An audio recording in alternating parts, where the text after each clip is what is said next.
I'm so happy to be here with you again to talk to you about Harvard Business School.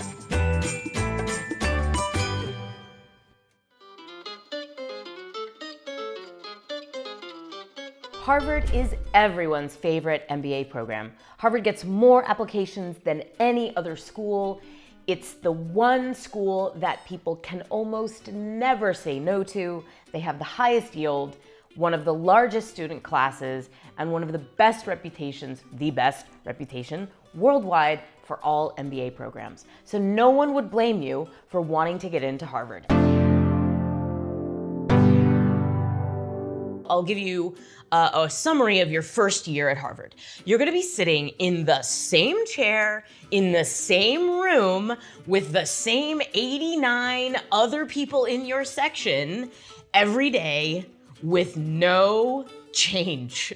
The only thing that changes is that the professors will come in and out for the various classroom discussions that you're going to have that constitute your forced first-year curriculum over which you have no control and no choice. On top of that, the vast majority of your grades and the classroom model of learning at Harvard is the case method. Now, you've probably heard of the case method, but really think about what this means. You're not gonna be taught very much. The professor's not gonna stand up at the front of the room and explain to you how economics and finance works. Instead, they're gonna give you a stack of information, expect you to process that on your own time, and then come to class ready to contribute in a vital and lively classroom discussion.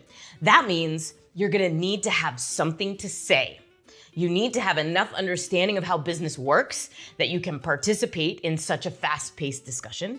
You need to be self-driven and be able to do a lot of work on your own time under ambiguous circumstances. And you need to be ready to fight to get your opinion heard in that room of 90 people, all of whom are ambitious and accomplished. So the bottom line is, the Harvard classroom experience is student-driven.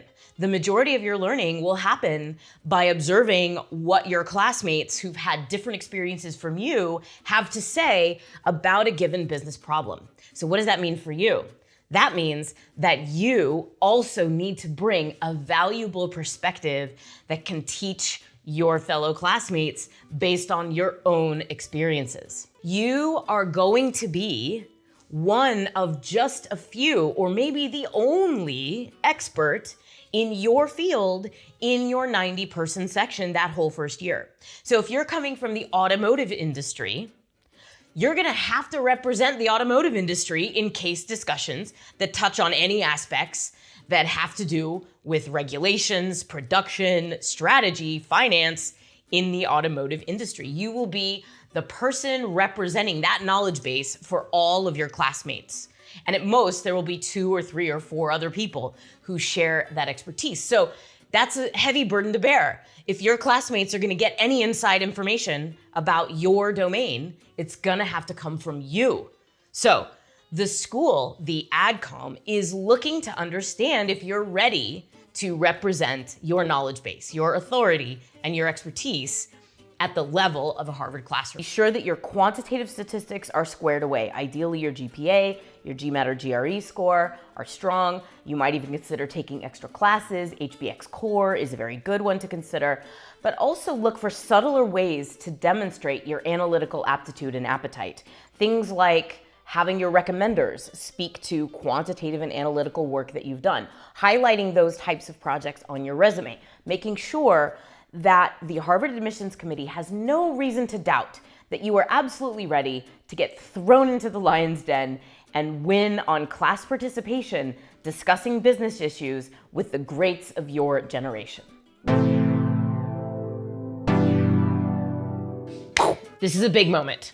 You're applying to Harvard and you're going to answer that behemoth of an essay question. What more do you want us to know as we consider your application to Harvard Business School?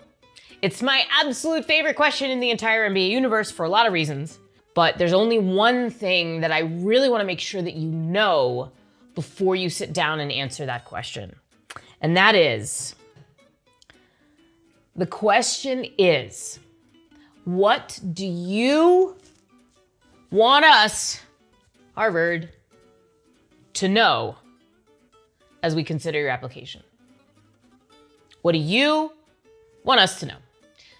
The question is not, what do you think we want to hear as you apply to Harvard? They're not asking you to read their minds, nor are they asking you to pander to them or flatter them or even impress them. They're actually genuinely just curious how you want them to know you, how you want to be known. So here it is. The mission of Harvard Business School is to educate leaders who make a difference in the world. This is a really concrete mission that they have. They're not out to teach business. They're not out to help people make more money. They're out to educate leaders who make a difference in the world. So if you're talking to a leader, I think the most important question you can ask that person is, what do you want me to know about you?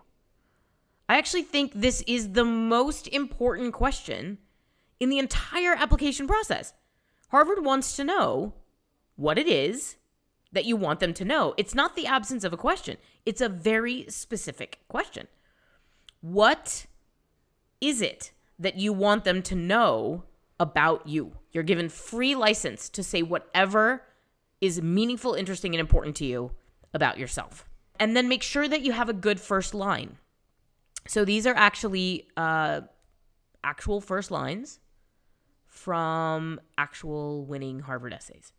And what you'll notice about these is that they're very workmanlike. They're very direct. You just get right into the story. You just say what happened, say what was happening, sum it up, get right to it. Each one of these is interesting. It grabs you. It makes you want to keep going. And that's because each of these is using the rules of narrative to bring you into the story. There's some rules to how you think about your first sentence. It doesn't have to be flowery. It doesn't have to be an elaborate scene. It's almost certainly better if it's not dialogue or a quotation. That can sometimes work, but it's really rare. So you just want to get right into the story and then just let the story carry you as you're writing it. This is my advice. They're not looking for great writing. Shocker. They don't care how well you can write prose. Use of adjectives, flowery prose isn't really appropriate here. They just want to see how you make a point, how you communicate. And so for the most part, your essay should actually read more like you talk than how you might write. This is the juicy part right here. So I'm going to show you. So this is a selection of recent clients who successfully gained admission to Harvard. You can kind of just take a moment and take a look at this page. I'm sure a million questions are already popping into your head. And here's the number of drafts that it took each of these people to arrive at the finished version. So there's nothing better or worse about taking more or fewer drafts. It really depends on you and exactly how much time and space your story needs to really achieve its potential. So for those of you who plan to go through this process on your own, really give yourself plenty of time to revisit your drafts and shape them as you go. Everything else we talk about regarding preparing for MBA interviews, you can pretty much just throw out the window for Harvard. If you're preparing for an MBA interview at Kellogg or the University of Chicago or even Stanford or Dartmouth or Darden or any of the other great programs that I hope you have also applied to, you're going to expect a fairly standard MBA interview. It begins with a walk me through your resume. It includes questions about your goals and why you want to go to that program. There will likely be one or more behavioral questions. Tell me about a time you led a team. Tell me about a time you overcame a challenge. And then at the end, there will be the chance for you to ask questions of the interviewer. What do you like about this program? What do you wish you had known before you started your own MBA at this school? Guess what? The Harvard MBA interview will have none of those questions There's no walk me through. There are no behavioral questions. There's no time at the end to ask the interviewer questions about their experience or about the Harvard MBA. The entire interview is focused like a laser on you and your own experiences. They are trying to gauge your ability to express yourself concisely, clearly, and compellingly while talking about yourself, your experiences, and what you know. This means that the person interviewing you will have read your entire application. They will have gone through it with a fine-tooth comb. They will have probably even done some additional research. If you reference articles that you've written or organizations that you've led, they will have Googled that. They will be asking detailed, specific questions about your domain of authority so that they can ascertain how ready you are to represent that domain in the classroom. Most of our clients report receiving somewhere between 20 and 30 or even more questions in the half-hour-long interview that they have with Harvard. These are point-blank questions that are getting directly at aspects of your application that the interviewer is curious about. So your job is just to reply directly and concisely. You don't have to overthink the answers. And if you've done the work of self-awareness throughout the application process, you shouldn't even have to think too hard in advance of the interview of how you're going to answer the questions. All right, I'm gonna start by reading to you the email that you'll get if you're admitted to Harvard. The answer is yes. We see in you a leader who will make a difference in the world. This is the first secret of Harvard MBA missions, and it's unfortunately something that you really can't fake. They are looking for people who want to lead positive change in this world, full stop. That means that they're looking for people who are already seeking to make a difference in the communities that they're a part of. So if you're watching this while you're still in college or early in your career, the best thing you can do right now to make yourself a great candidate for Harvard is to care. Care about the people around you, about the communities that you're a part of, about the organizations that you're in. Seek to make a difference. Try to take initiative. Make things happen for others. Be a mentor, be a teacher, be a guide, be a leader of events. Be someone who is making good things happen all around you for everyone else. So one of the things I did to prepare for this session, which was so much fun, is I went through all of our clients' essays who successfully got into Harvard. So I spent the last 48 hours just rereading amazing Harvard essays. And one of the things that I can definitely say that most of our client essays have in common is that they are covering in some way this candidate's penchant for being an engaged citizen of the communities that they've been a part of. You need to show them that you're someone who is going to make them proud as an alum because of the values you already hold. Because ultimately, it's not your essays that get you in. It's not your GMAT.